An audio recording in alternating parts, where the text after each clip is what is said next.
He's gone. My STBX left yesterday morning to visit her. I told him to go. I didn't want to spend night with him, and our COVID circle friends, who we celebrate with, have zero interest in seeing him either. He booked a flight 30 minutes after I told him to go. My only stipulation was that he is back for this weekend as it's my birthday, and I really need a day to myself. I've watched the kids for 3 weekends now while he went to see his mistress.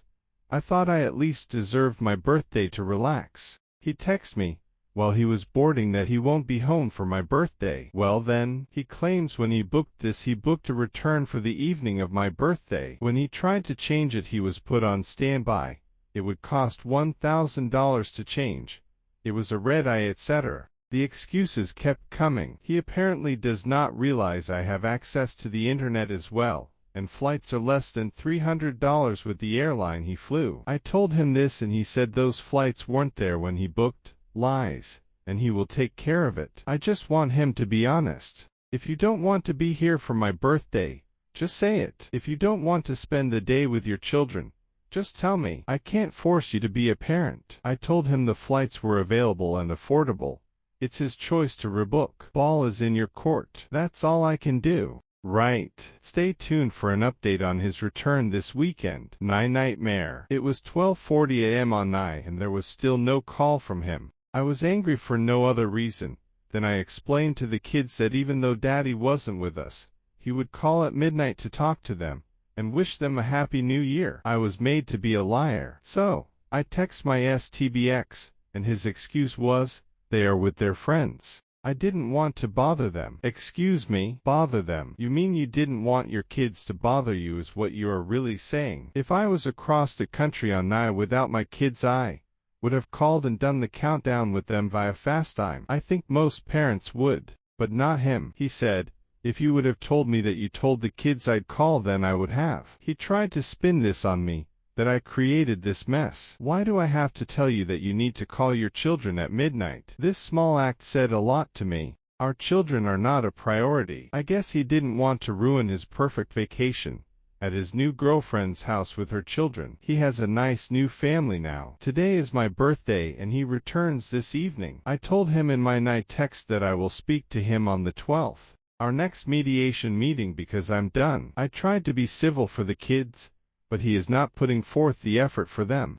Liar, liar, pants on fire. The past few days have been strange. We rarely talk, a decision on both our parts, and when we do it's about mediation, plans moving forward, or the kids. We have been civil and communicating well about those items. We are also friendly in front of the children as not to upset them. The situation is strange because we are getting along. There is no arguing. It's a shared focus to just get through mediation and divorce. That's fine by me. Last night while I was cleaning the kitchen I heard him on the phone in the basement. I guess he didn't realize the door was left open by one of the children. Not wanting to be a part of the drama anymore, I went to close the door. At that point I heard him tell her how crazy I have been acting. Excuse me, we don't speak, and when we do it's very civil. How is that crazy? Well, he proceeded to tell her about a conversation we had and he lied about everything. While the conversation part was true, he told her I exploded. I was in a rage. I was crying, etc. None of that was true. He explained how he laughed in my face at my rage. Also not true because there was no rage. I had told him a while back before the night debacle that I would start dating eventually, and he proceeded to tell her that I was bragging about guys I'm meeting. So far from the truth. I slammed the basement door. I'm sure he knows I heard. So I ask, why the need to lie and make me a villain? We aren't staying together. I have no reason to fight with you anymore. That's why we are paying a mediator. Why start lying to your new girlfriend that you love? How is that a good way to start a relationship? I don't know. What is happening here? This is my concern. This woman and him are in love and want to start a life together. Okay, that's fine. God bless and congrats. But this woman only knows me by the stories, which I'm assuming are all lies, he has told her about me. If he does move across the country to be with her, how can I trust a woman who hates me because of misinformation to treat my children properly? I don't care if she hates me personally. I'll still sleep fine at night. But now I'm worried about sending my kids in the summer to stay with them. I want to confront him about this, but I know I can't. Maybe it's not that I can't, but I don't know how. Also, he has told no one we are separated, and definitely has not told people why. How come? You initiated this. You cheated. You are happy now. So why can't you tell people? He told his father that he was bringing the kids alone to visit him because he and I weren't seeing eye to eye at the moment. What? I would assume he's afraid to face the music, or is just finding comfort in the little love bubble he has created. He chooses to not face reality. He has yet to look for an apartment for when the divorce is finalized, but has booked another flight out to see her for Valentine's Day. He is refusing to face reality, and it's so frustrating. Mediation and empty promises. Yesterday was our second mediation appointment. While it was amicable, there was some obvious tension. The tension was not on my end, but more on his. Let me explain. During our first mediation, we brought up the topic that he might move out of state. At yesterday's meeting, I asked what we would do about custody if he moves to this particular state. When I mentioned the state by name, the mediator was confused. This prompted her to ask him why this state that is so far away. His answer, well, then silence. He couldn't put into words the fact that he was leaving to be with his girlfriend. I had to finally chime in, realizing we are paying by the hour, that he was moving to be with his girlfriend. I realized later that was the first time he had semi-confessed to having an affair and a girlfriend to anyone. If you love this person so much, why can't you just say it out loud? That whole situation confuses me. Anyway, when it comes to dollars and cents, I will be fine. He will also be fine. He will have enough to do what he needs, and so will I. We have agreed to a physical custody scenario that allows him weekend and dinner visits. Fine by me.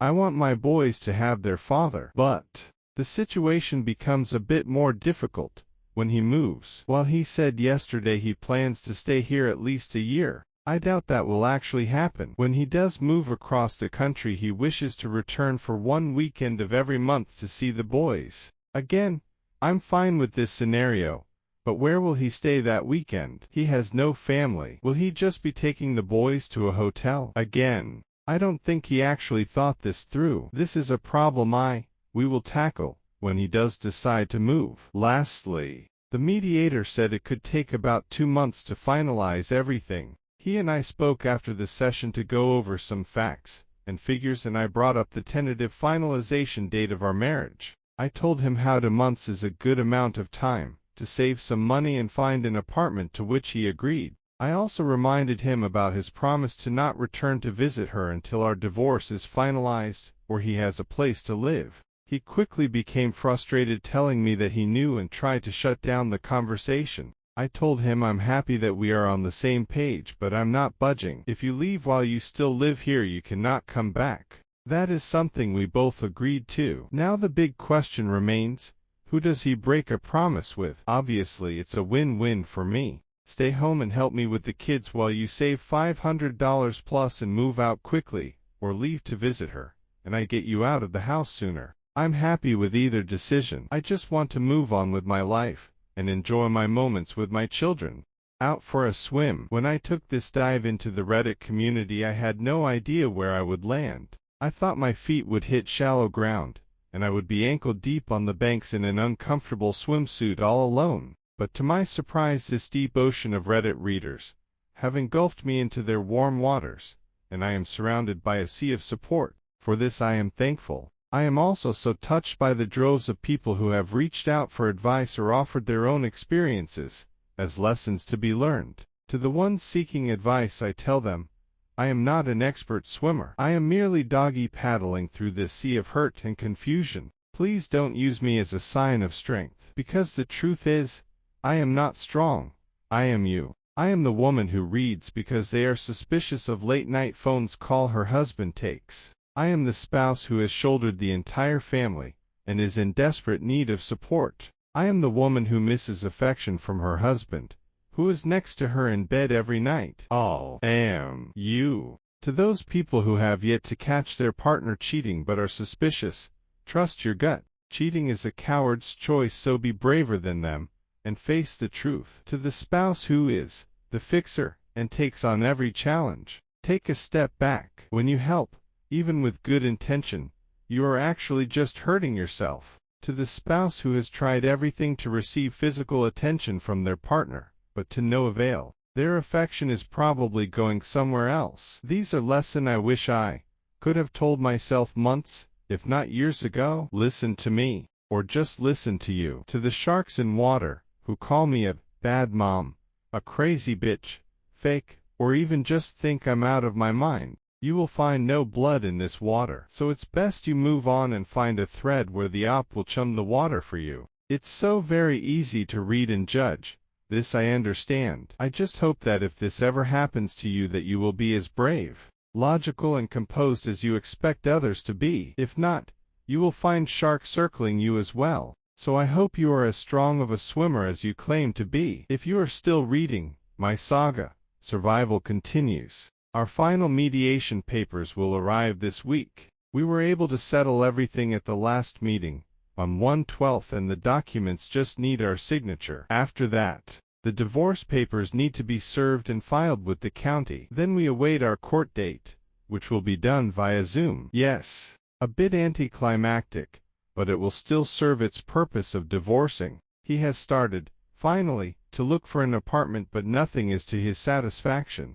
Maybe he is being picky, or maybe he is comfortable living in the basement. Either way, once the divorce papers are stamped, he needs to be gone. He has started making phone calls to her during the day, and I can hear him giggling downstairs. I'm happy he is happy. I really am. That isn't passive-aggressive. I know I will be happy one day too. He just got there first, and that's okay. I feel like my life is in limbo right now. I can't move forward because I'm chained to the past. I'm hoping his move will be soon. I suspect he wants out for February the 1st so he can go visit her for Valentine's Day. I hope for his sake, and mine, that he makes his deadline. I will update again after I receive the mediation paperwork and divorce papers are served. I'm sure that will stir up a lot of thought and emotion, so I'm certain it will be a doozy. Till then, I'll keep doggy paddling.